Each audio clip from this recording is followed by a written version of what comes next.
Shirley here with Dallas Moon, and this is Jupiter. Our Jupiter in the ninth house, 7 degrees Cancer, Moon 10 degrees Aquarius, and I want to talk about the children of the late 80s to maybe the beginning of the 90s.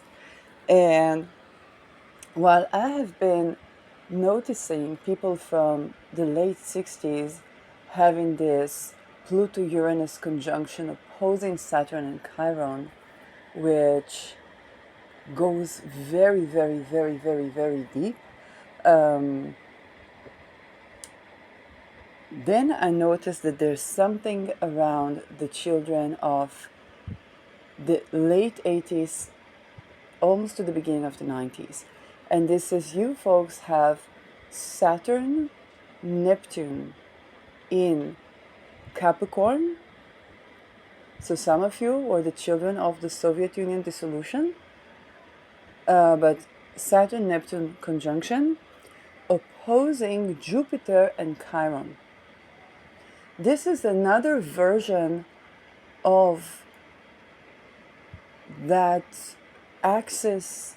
I don't want to call it axis of evil. It was the dissolution of the axis of evil.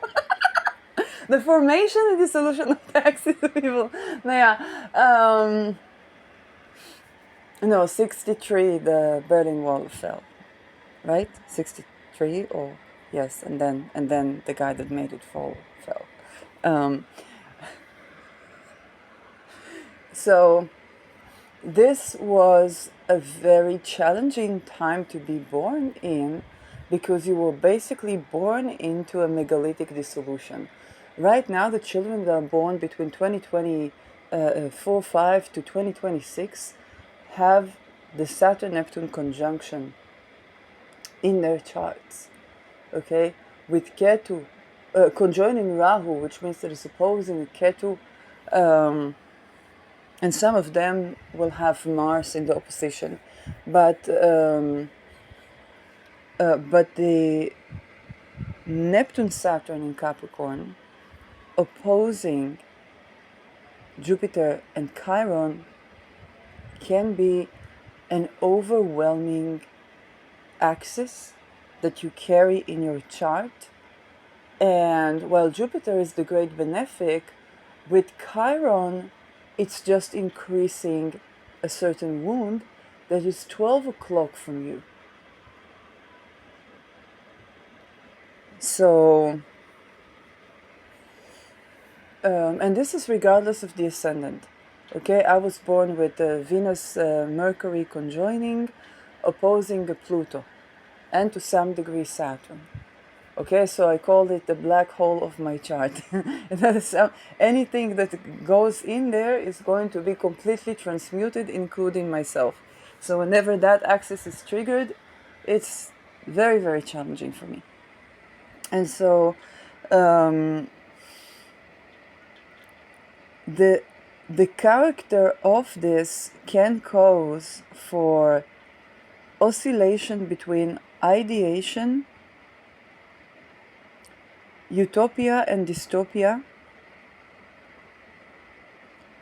tremendous helplessness, because Neptune-Saturn is dissolving structures, but the opposite direction is an increased wound. You think about a situation, for example, when you leave a toxic relationship, much of the challenge is actually after you left. Because only after you walked away do you begin to understand how much was missed, how much of you was dissolving in there. Think about just the Soviet Union dissolving, and then people beginning to understand how big is the wound that they are facing now in having to do self-nourishment, because Chiron was in Cancer. Around their motherland, around the people.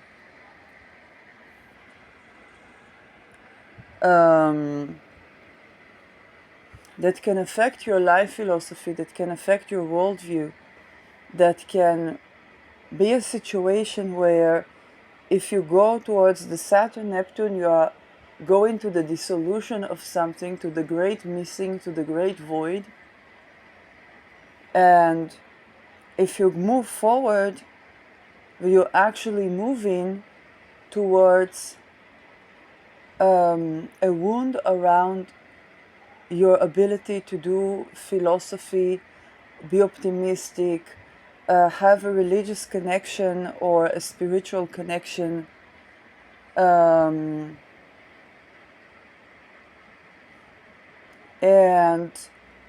even a joy of living, to be very, okay, so of course there can be points that can remediate that in the chart.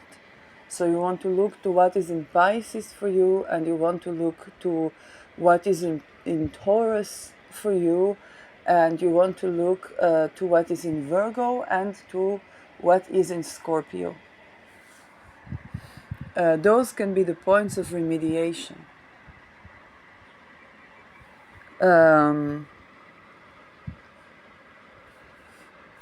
The reason I'm making this video is because I think that this video is missing. This information is missing. Because after the 90s, there was a booming of nations. There was supposedly a booming of freedom.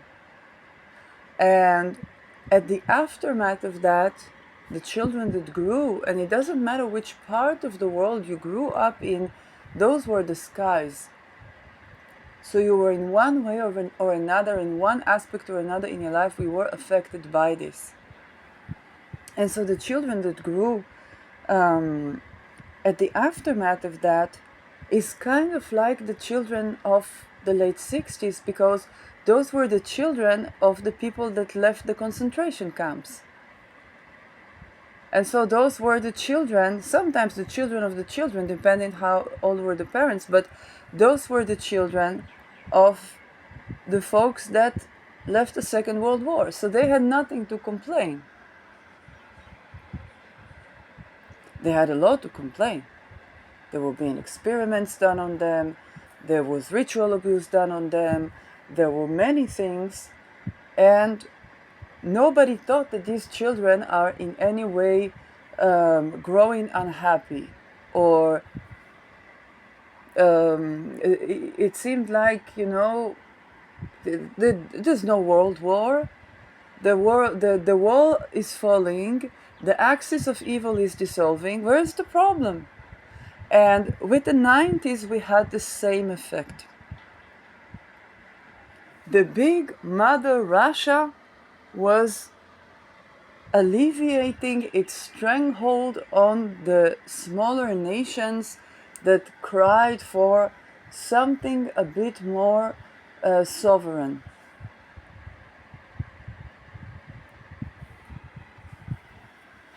And so the children that were born in the aftermath, they were considered very lucky children. It's the children that were born into the dissolution of the great communist wall.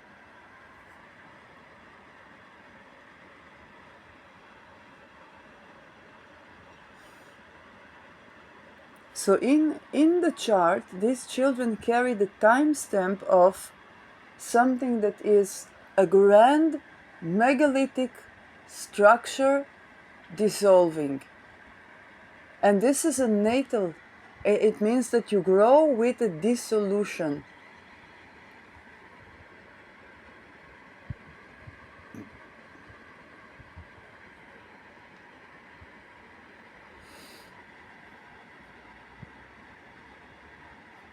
If I take it to the 60s, those people were, yes, they were growing with breaking wall inside of them. A wall that constantly breaks, but somehow rebuilds and breaks and rebuilds and breaks. The children of the 90s of the late 80's, this was a dissolving structure. It's growing in the shade of a giant myth, but the giant myth ceases to matter to things. And you have almost a quantum juxtaposition of, you think about a statue, a great statue of a great leader, that you have both the appreciation of and the fact that this structure is dissolving. There's almost an isolation in the ideation and an isolation in the lack of ideation, or in the disillusionment. It can seem like nobody understands the conjoining juxtapositions when you have with that megalithic structure, that you both have the Neptunian longing for, and the Neptunian helplessness and longing for it to dissolve, when everybody around you that were born in later years tell you, but the elephant is not tied anymore. And yet that natal timestamp might not feel like that. Okay, if in different constellation, it is also for the mid to late 60's.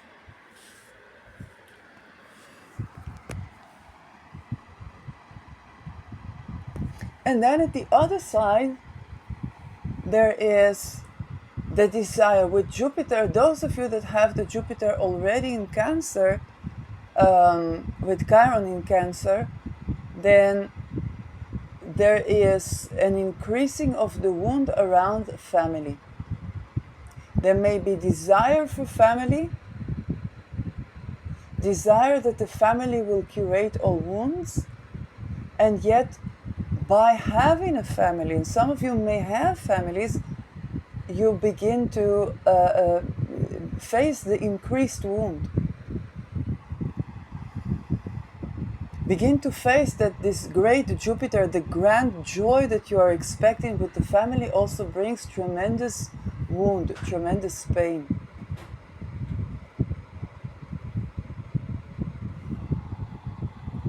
Okay, I'm the generation of the beginning to mid 80's, 84. I have Chiron Rahu. Chiron Rahu, yes, is very, very challenging. It's another thing. It means that the more you grow, you tend to the wound. And the second part of life is many are some sort of curation or healing life mission around that. But the Jupiter Chiron can look a bit the same, because Jupiter increases things. And Jupiter is also our teaching and our life philosophy.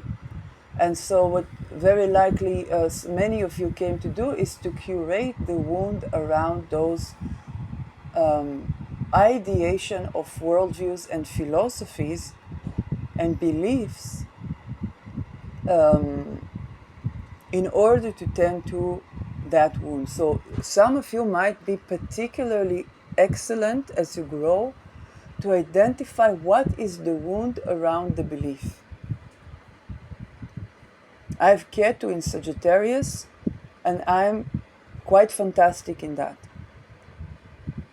It was difficult for me to read Psalm or to read the Bible, because I would see, the first thing I would see, the first prayer, God is like this, is kind and this and that, and he's enraged and he's vengeful and this. And I said, what is God, bipolar? So this, some of you may relate to that experience, or alternatively, you can find curation in certain philosophies. So as you grow discernment, you will see that the philosophies and the religions that that you will practice from the desire to heal that wound. So for some it would be, well, I had a tremendous lack, tremendous missing, tremendous this, until I adopted this philosophy on life. And then that settled things for me. For some of you, it might mean, well, I can immediately discern how what the person is believing causing them increasing of a wound. Now, it can be projection sometimes, but sometimes it can absolutely be discernment, because you have that Jupiter belief that increases Chiron, the wound. But in the beginning of your life, you will go through some experiences where that belief or the beliefs of philosophies or religions that you had basically increased your wound around self-care, emotional safety, and so on and so forth. Because this is an opposition relation, you might not clearly see the wound. You might not clearly see your own belief or faith. You might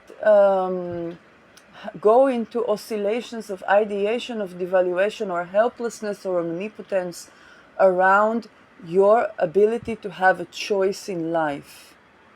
You can experience tremendous helplessness and yet say, this is also for the mid to late 60s, because your Saturn and Chiron was in the sign of Jupiter.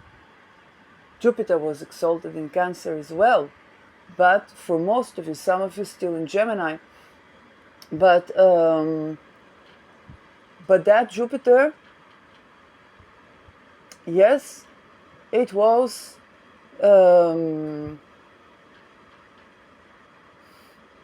ruling over the wound. So Jupiter also rules choice. And so many of you, both of those mini generations, is just a couple of years. Okay, some of you would have Jupiter in Gemini, but particularly, yes, 88, 89 will already have some of you Jupiter in Cancer. And this is where the real challenge is, because you would feel oscillation between always believing you have choice and feeling incredibly helpless at the same time. Or even though you have choice, you have a certain helplessness, void, missing, grief, that choice doesn't seem to be suffice to alleviate. And this is exactly the aftermath of both the Berlin Wall and the USSR dissolution. We're actually entering such time as well, because certain things that definitely are outdated will dissolve. And yet at the aftermath, there is also the great void, the great missing. And there are many things where you longed for choice, then it can either be that even though you have choice about that and that and that and that, there is still a wound, or it only increases a certain wound around emotional safety somehow. Or alternatively, that you long for a certain choice, or you believe you always have choice, you believe that you are free, you believe that, or you are told that you are free.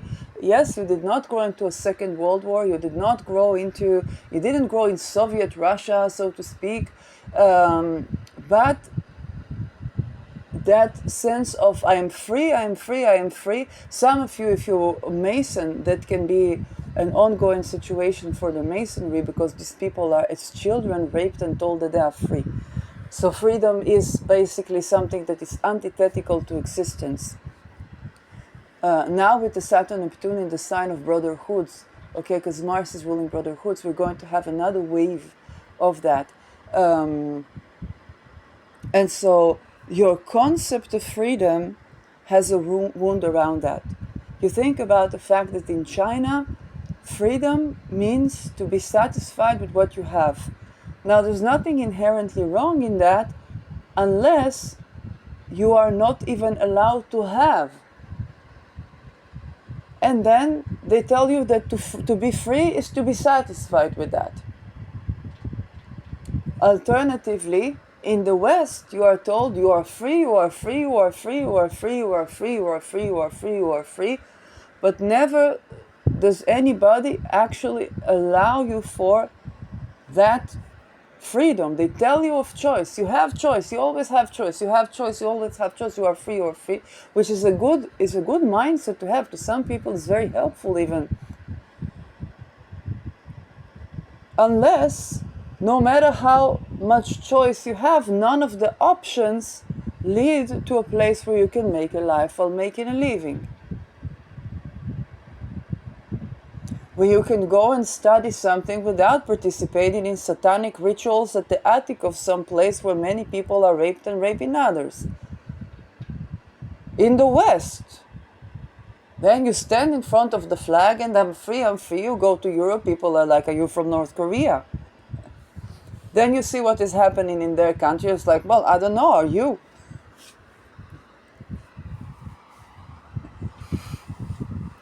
So those are the axes where a lot of you are spending tremendous part of your lives trying to even assess. Because Neptune rules over dissociation, then that can be, yes, even more dramatic.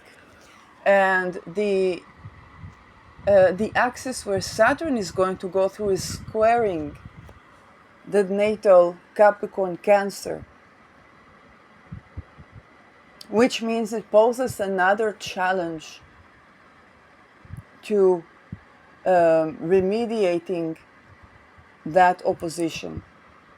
Now, usually with oppositions, you are able to see 12 o'clock for me, there is a wall. Okay, or 12 o'clock for me, they tell me that this wall is taken down, but I see that it's still there in the minds of people. Okay, think about an Eastern European going to work in Germany.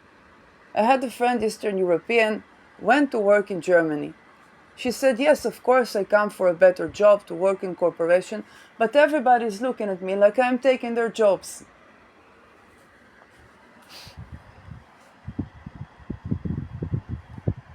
Okay, so this was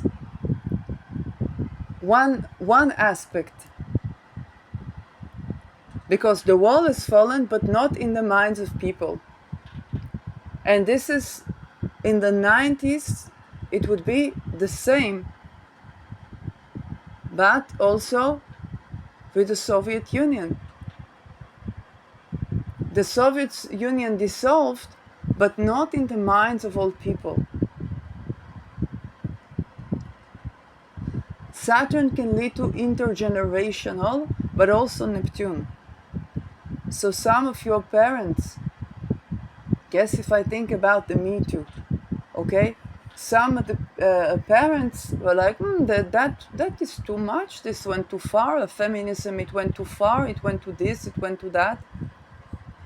Because the walls have not fallen in their own psyche. In their own psyche, there's still the Berlin Wall. There's still the Soviets.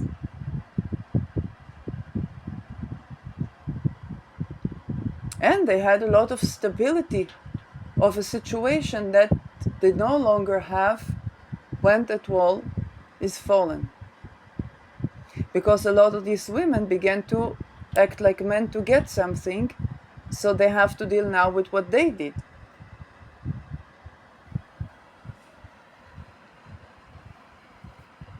With the Neptune-Saturn, there can be an ideation of the past, an ideation of history. So for some of you, changes in life might feel very, very challenging and overwhelming. Some of you may look or act older than your parents. Because it's Saturn in Capricorn. Capricorn home sign is about tradition. So some of you have both ideation of tradition and disdain for that tradition because it made you feel the tradition was putting you in a helpless situation, and yet you have this longing for that tradition.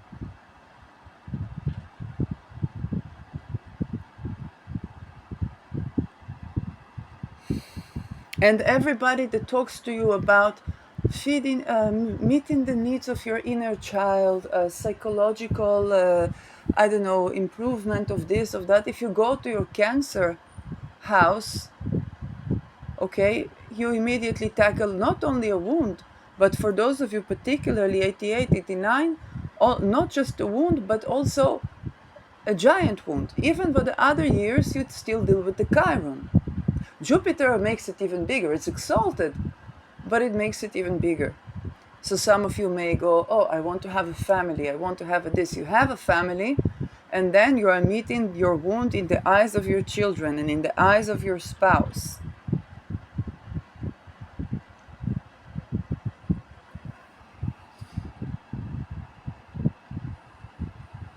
Or in anybody that brings in that, yes, I have moon in Cancer, and anybody that brings in that Cancer place. And that can make you go back to the ideation and helplessness and ideation of the times before, even though those times before made you feel what? Helpless. The old structure made you feel helpless, but at least you had something to long for.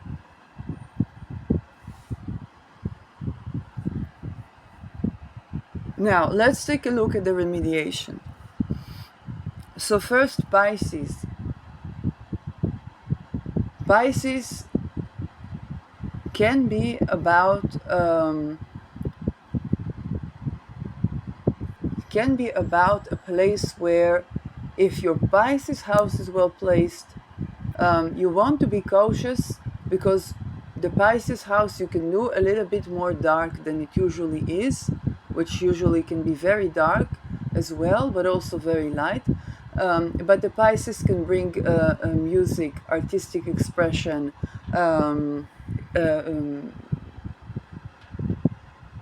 historical films, all of those abstract forms of creation and expression that can help you see the beauty in that existing situation. Because for many of you, the innate joy and innate happiness that everybody is talking about is not as easily accessible, even with therapy. Okay, I have Rahu Chiron in the 4th. I can attest that this is, yes, something that has accompanied me for most of my life. And the most advices that you will get would also be almost judgmental towards you, like you're not doing the job, you're not doing the this, you're not doing the that. And because you have Saturn in the home sign, you might take those advices seriously.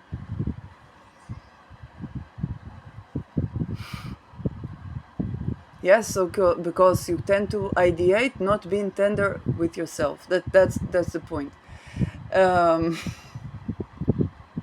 Same with the Scorpio part. Okay, Scorpio is about going through intense transformations and so on, and Scorpio can be perpetually transformative. Now, it's not bad. Scorpio trines Pisces, and can bring tremendous creative endeavors within you. But you might want to consider taking a look at your Taurus placements. Your Taurus placements teach embodiment. Return into the body. Return into grounding. The sensual experiences, the sense. Now again, if you have, I don't know, like a Mars opposing that, then you enter another trajectory. Okay, you're still the Pluto Scorpio generation.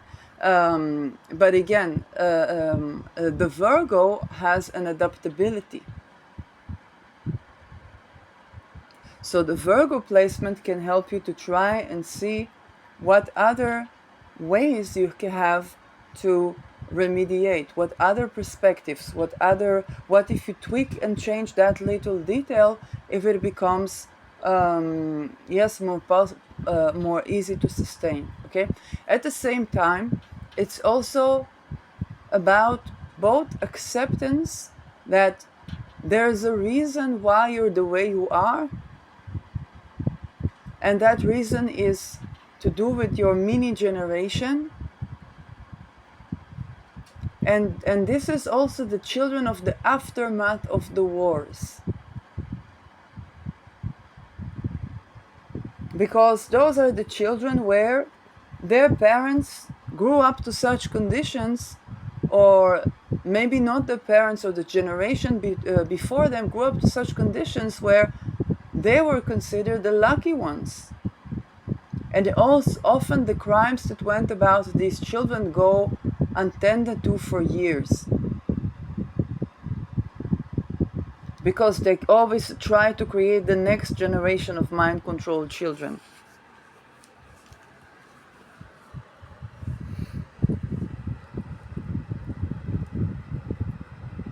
For some of you, with the Saturn-Neptune, they can be missing father or parental figure that has a lot of guilt or shame, justifiable or unjustifiable, okay? There's tremendous amount of guilt or shame around the patrilineage, and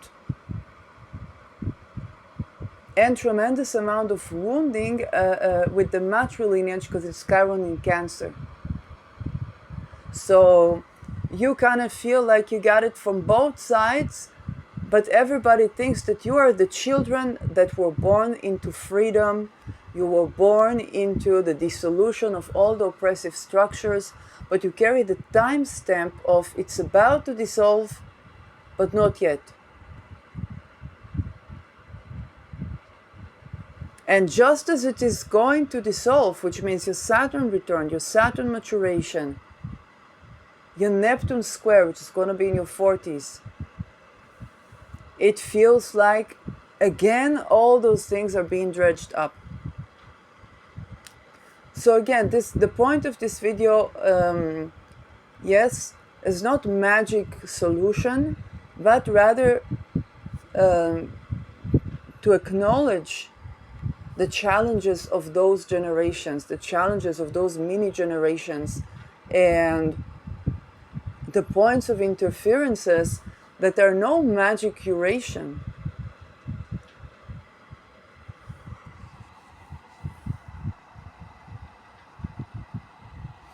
And to understand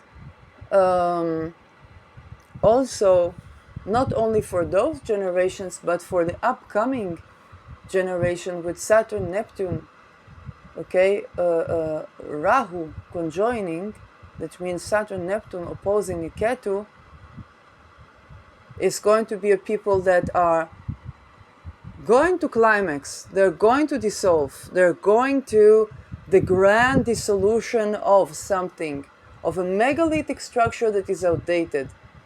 And everybody wants that to already happen, but in their natal charts, the people that are born between 2024 and 2026, in their natal chart, that it can feel like a wall that is about to burst. But it is about to burst. And they carry the almost frozen frames. Saturn rules ice, okay? The frozen frames of a structure that is about to dissolve. And those frozen frames are absolutely challenging.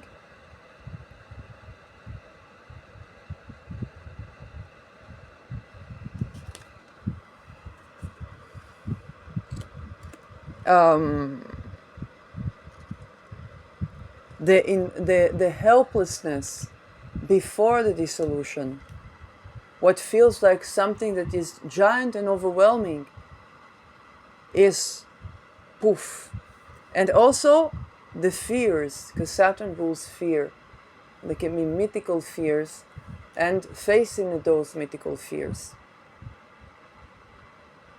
With Rahu right now, it's also eagerness. The fear of what happens when those megalithic structures dissolve, the longing for them to dissolve, the longing for those megalithic structures as well, because this is where Neptune is the leaking. It's like, oh, we just discovered that there is this huge structure. What is this huge statue? Oh, they were sacrificing children for the god that symbolizes by the statue, and it's like the statue is about to dissolve, about to be lasered. Yes, but then there's the eagerness, and everything is new. But this is a timestamp that the person just lives with. This is also why, when it comes to the generations, it is quite challenging, and it takes time for the results of the aftermath of a war or of a revolution to become apparent.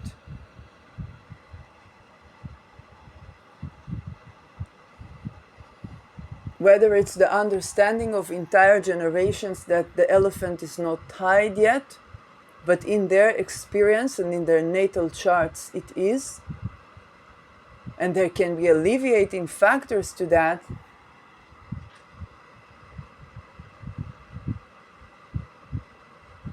or yes, the understanding that, hey, there is that, okay, that wound.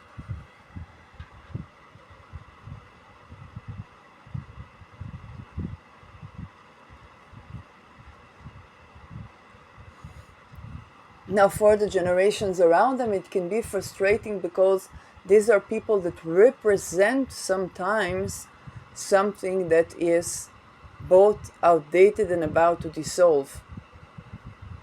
So they can spark in revolutionary responses from other people, or they can spark in people that are, have a reaction to what they represent. And these are people that can feel like a walking statue of almost liberty, or a walking statue of the outdated structure that needed to fall. And then people begin to want to say, hey, that statue is outdated. Or some people will have the other effect. Oh, we missed that. Oh, that is, yes, you are a salt of the earth. You are this, you are that. So this ideation, longing, and also some people can have let down. So very, very challenging, yes, experience.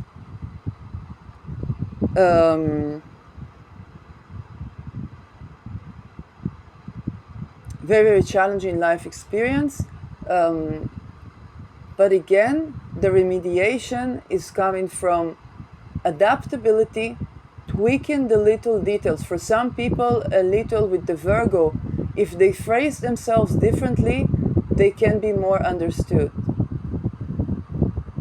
If they do not take action, because this is Scorpio, okay? If they do not take action on their on the worst of worst, then they can be better accepted. Okay, because people can accept almost all the thoughts that you have in your mind as long as you don't act them out.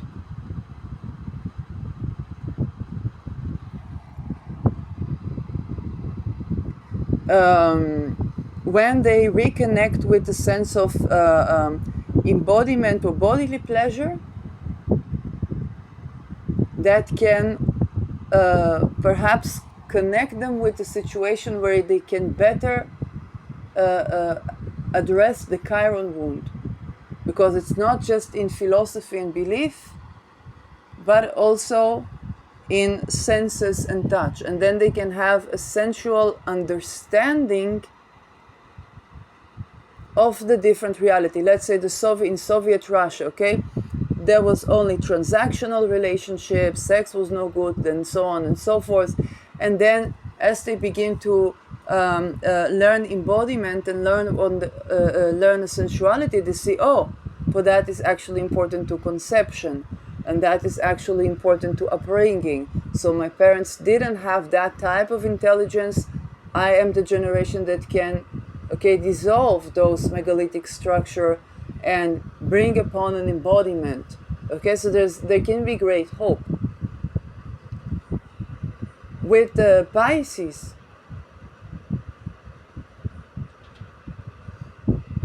is the ability to,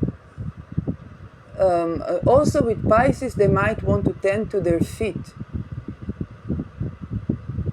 Because Pisces rules the feet, and that tending to can actually alleviate a lot of the Jupiter struggles. Now, because these people tend to feel everybody, okay, they can be great remediators of people's spines, of people, because Neptune is curation. But the challenging is that, Aries is about individual sovereignty, and they feel what happens, I had a person like this, and then a colleague released a talisman, and they went completely crazy because the talisman had something opposing of the Chiron. And because I knew the chart by social engineer, I did not ask for this chart. I was like, what is happening with this person? They were coming to me energetically. They were coming to me to complain.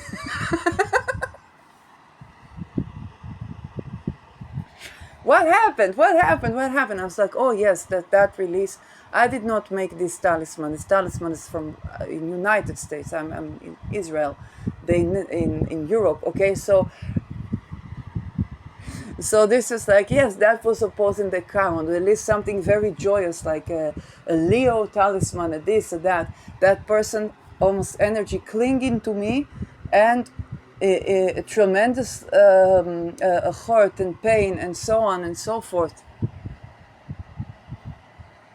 I don't remember what was the problem with that talisman, but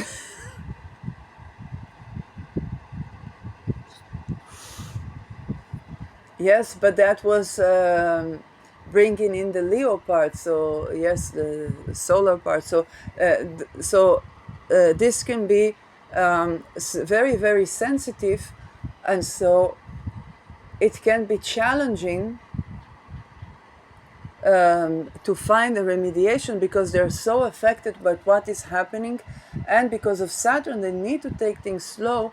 That being said, what they need to take slow is something that dissolved for a reason. Okay, again, think about the feminist revolution. Okay, the people that said, oh my God, it's too challenging, we need time, we need this, we need that. But this was something that for eons needed to happen, and then it happens in a very short time, and people have to get used to the change, and they're like, oh my God, we are outdated now. And these young people walking along the earth, or that they feel, okay, certain things that are happening around them, but because they're also holding the timestamp of the old, trust is difficult to establish, because for those other people it can be like, yes, but you're trying to keep me in Soviet Russia.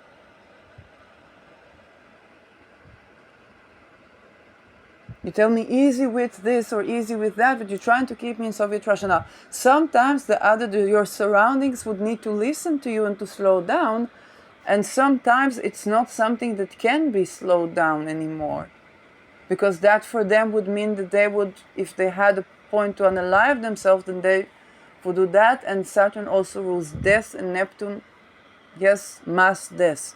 So a lot of you can go and experience many things that are to do with those timelines of mass death, and you can trigger those experiences, whether ancestral or intergenerational, in other people around you. Now, because the Saturn Neptune is about something that is about to dissolve, it's a tremendous change.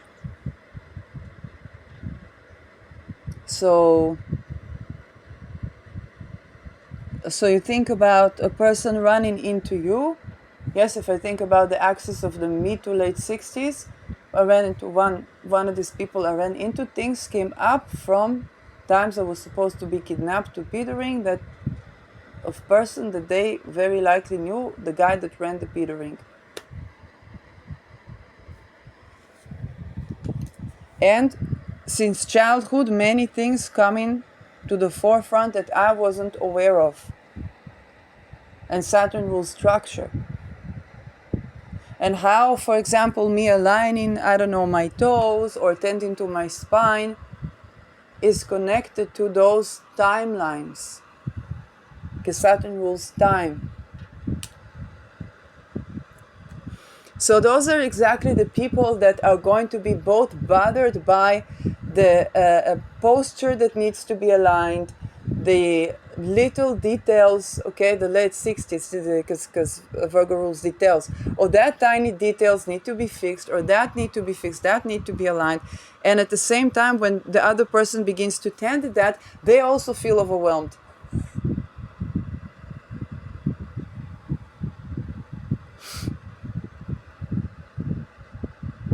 One of the cases I had when I was putting yarrow to alleviate my teeth, to tend to my teeth. So I was bugging to tend to your teeth already, tend to your teeth, and I began to tend to my teeth. Yarrow's alignment of the female and male. And as justice, I have teeth Saturn in sign of Mars, which is names. And so I began to say names.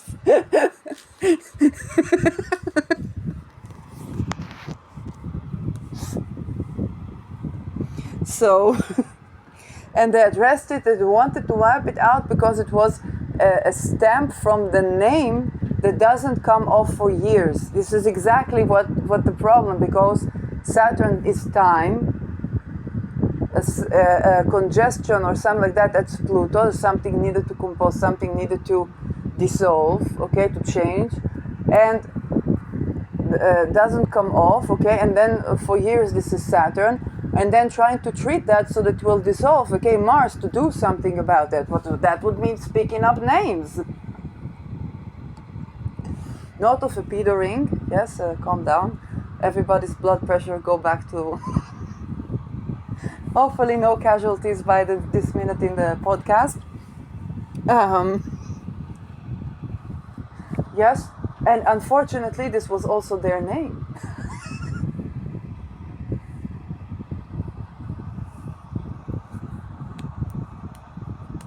That was a generation of Lilith opposing, of Lilith, Chiron opposing Pluto and Uranus.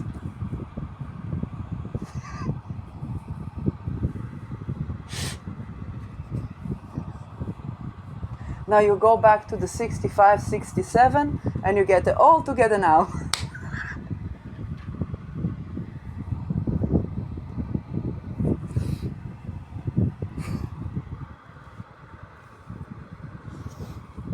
So,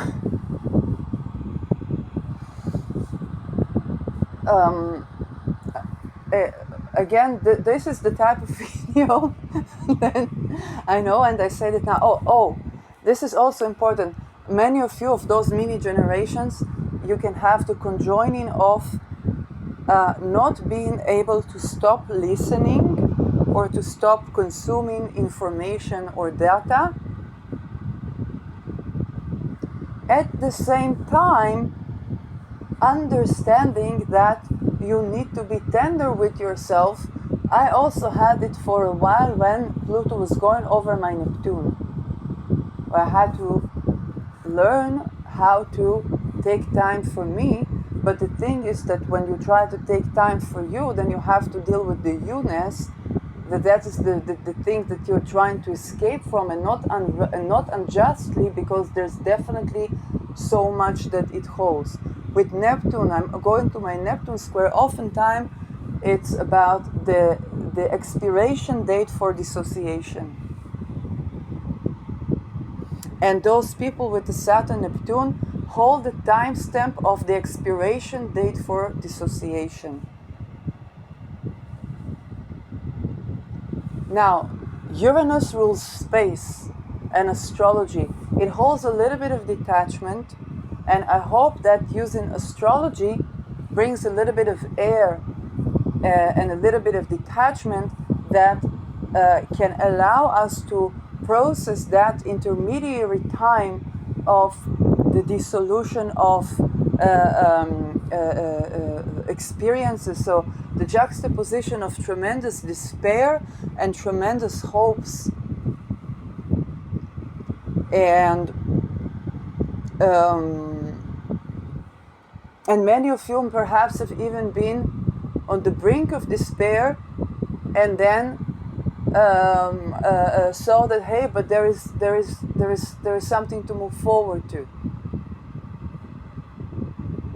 And yet, because this process is not linear, it's kind of like, how do I know when to give up? How do I know when to despair?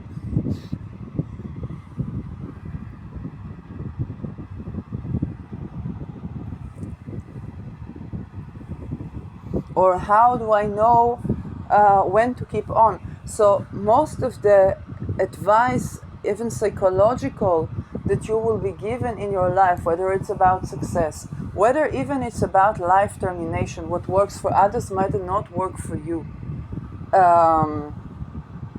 And some of you might even be more able to discern certain things in others that they're not aware of.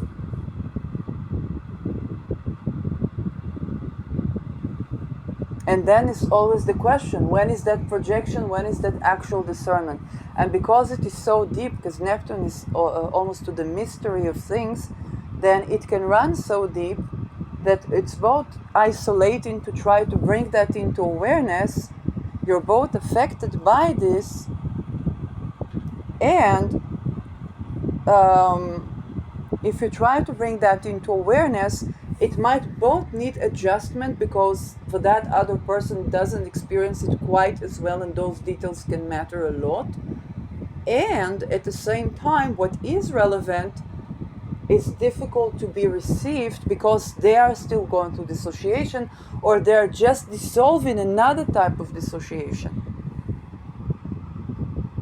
So with Neptune, we kind of have to surrender something, but there can be tremendous helplessness to it.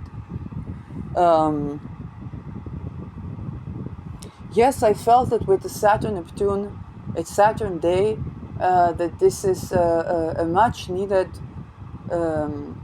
part of the discourse to have.